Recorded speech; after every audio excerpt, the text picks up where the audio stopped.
You said, I'm all in. Were you really all in?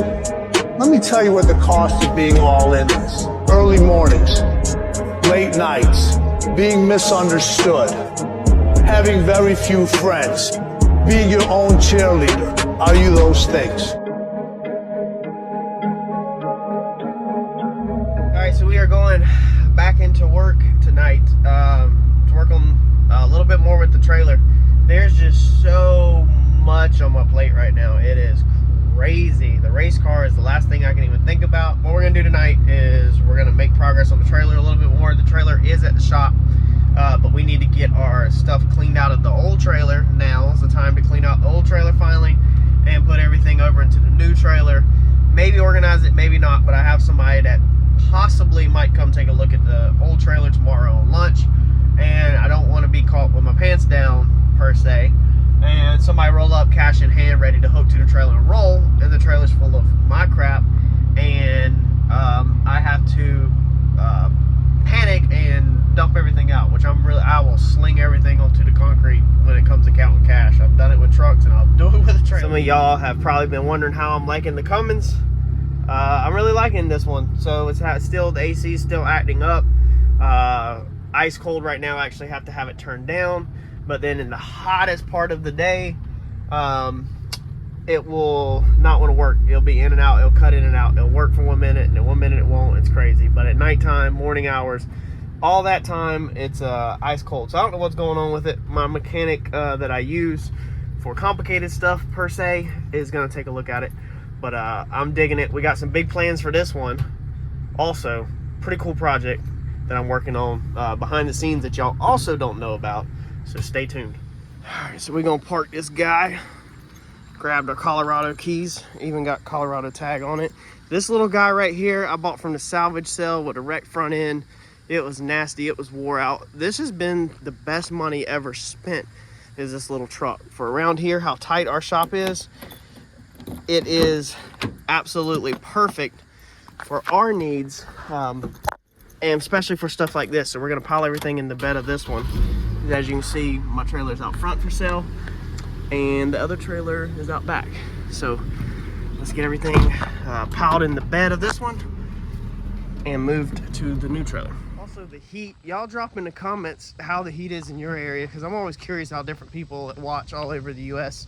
how you deal with. Here it is brutal during the days. We're having heat indexes in hundreds, and it is just flat out brutal. So like right now when the sun's dropping and the sun's setting in the afternoon, I mean, it is just, it's peaceful and it's like heaven, like pure freaking heaven in the afternoon. So that's another reason why a lot of times it's just easier to come out here and work at night than during the daytime.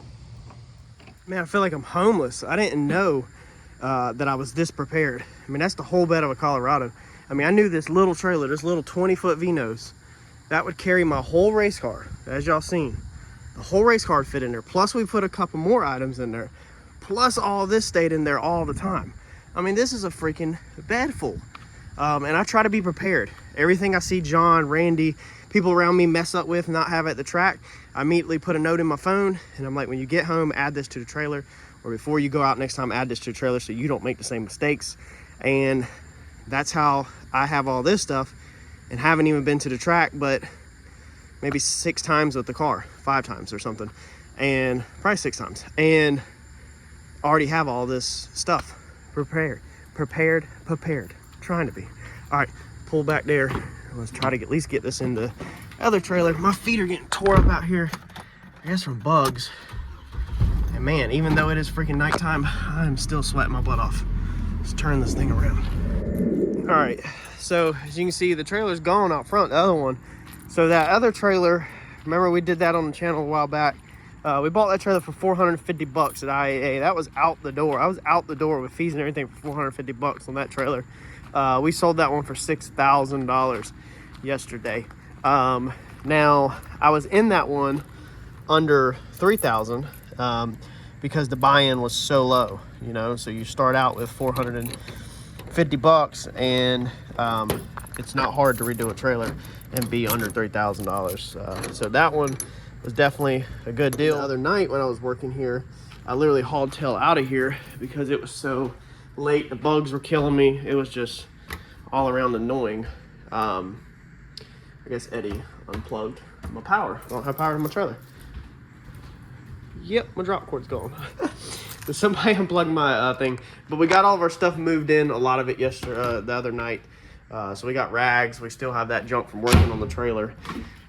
We packed that full of all the racing gear, the fan to cool the motor, and the shop vac to suck down the motor. So that cabinet will be emptied out every single time at the track, and there won't be nothing else in there.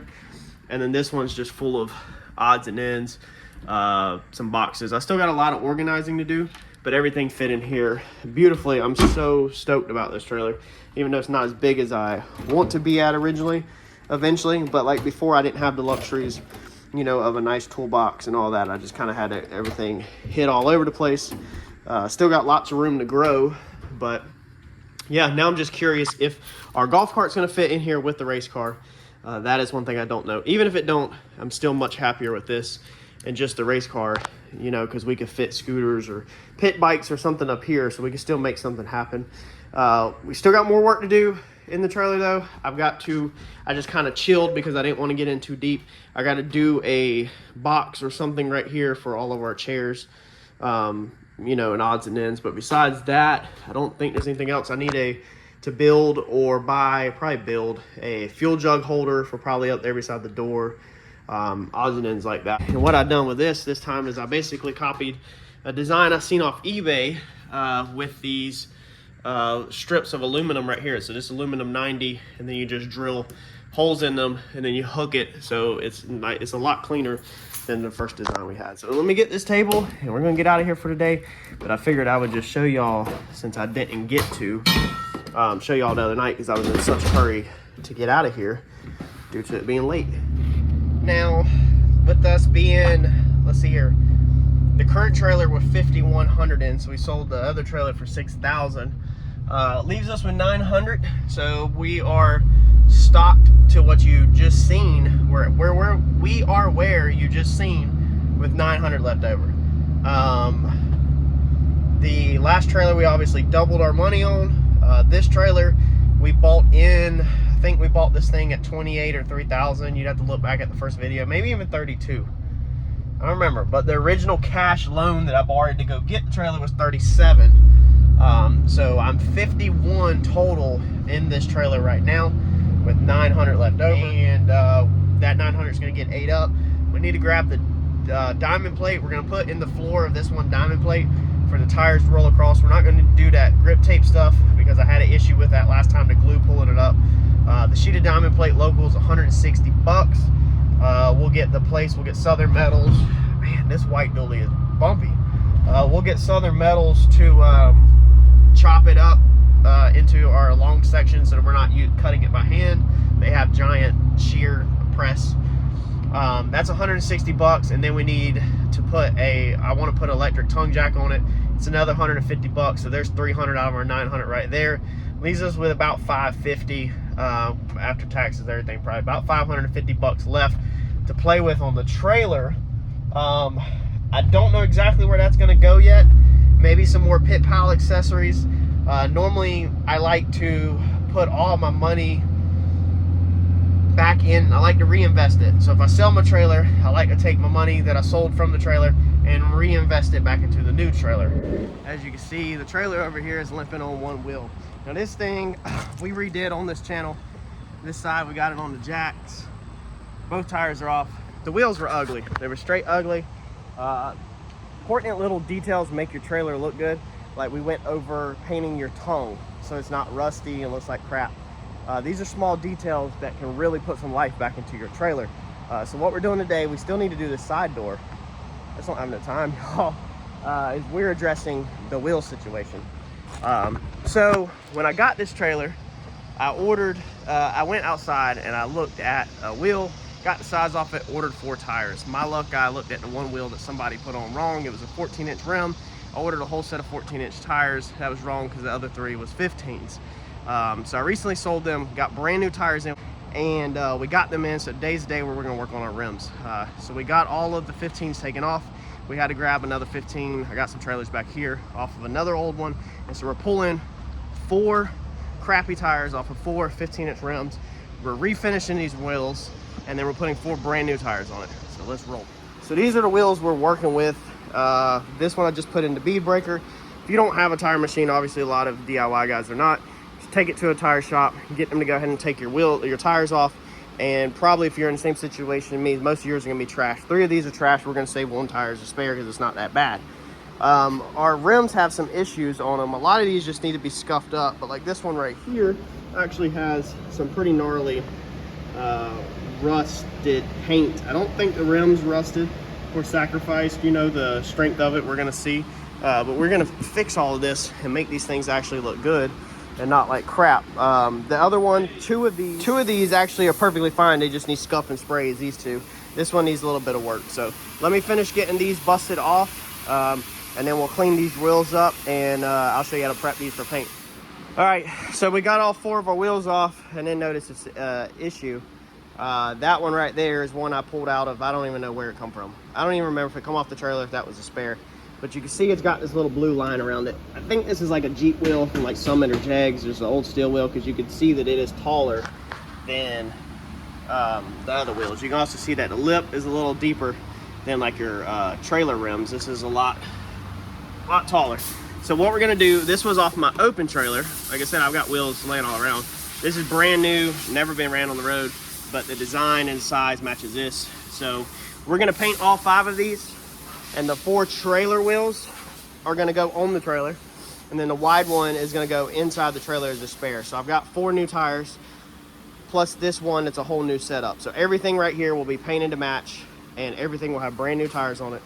The 4 on the trailer will match, width-wise, size-wise, they'll match. The only one is that spare is gonna be a wider rim inside the trailer, but it'll still fit on the trailer fine. I just don't want it to look like an oddball normally, unless we're in a spare situation. So let's get all of these prepped. This is the one that we're gonna have to do some work to. Pardon me if there's fan noise. It is hot as crap down here in North Carolina. We're gonna go through here now, and we're gonna grind out some of this rust and get this thing, this one ready for paint. This one's got to have the most work done to it. Just needs some grinding inside that edge. All right, so we've got all of our wheels in the booth, and what we're going to use first is a Bulldog adhesion promoter. We're going to put this down just because this is just an extra precaution to get all up inside the cracks and everywhere that my scuff pad did not get. This is going to help make the paint stick. The single stage that we're about to use is real nasty sticky stuff, but we're still going to do this because the last thing we want to do is do all this work and then have paint peeling off of the rim. So let's go shoot our Bulldog.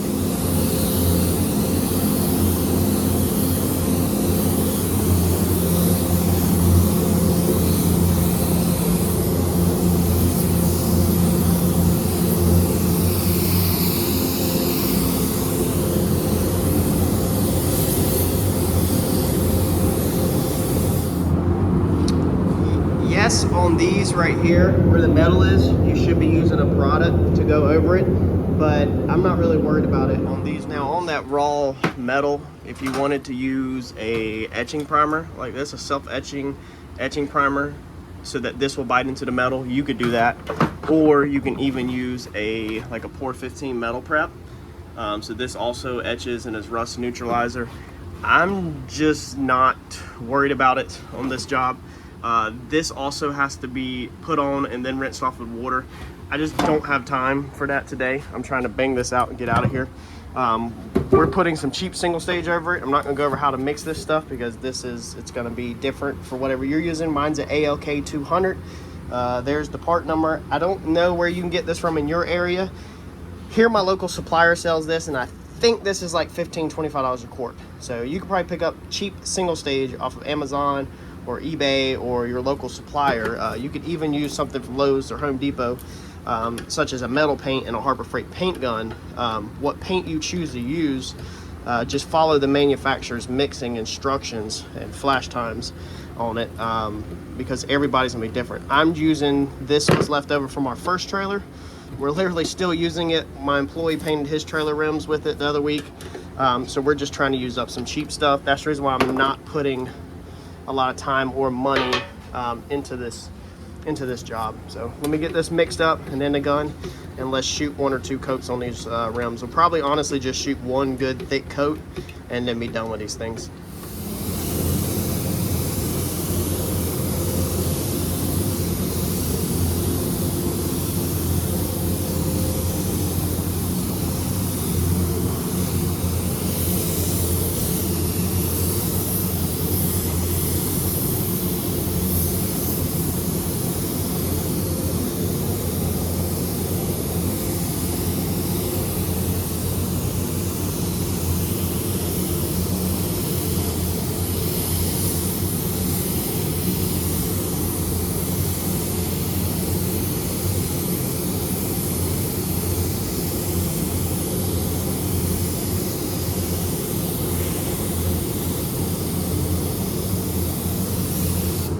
All right, so we got them all banged out and let these dry over the weekend. I taped this one because I didn't feel like taking the tire off. A lot of y'all probably disagree with that. But I'm a painter. And then got all these sprayed out, so all these look amazing. I wish I would have had some black laying around because these things would have looked really good in black. And then being I actually mixed up too much, I went to head and did all up inside there too. So I just grabbed the lip, picked it up and hit from the inside. Now what I did inside here is extremely light because I didn't want it too thick, and then the paint chip off and now you're leaking between the paint and the rim, not between the tire and the paint. Tire would stick to the paint, but if the paint lets go of the rim, now the leak is between the paint and the rim. So this is just a light dust coat around the outside just to cover up it and give these rims a brand new fresh start. So they're gonna dry over the weekend and we'll get some new tires mounted on them on Monday.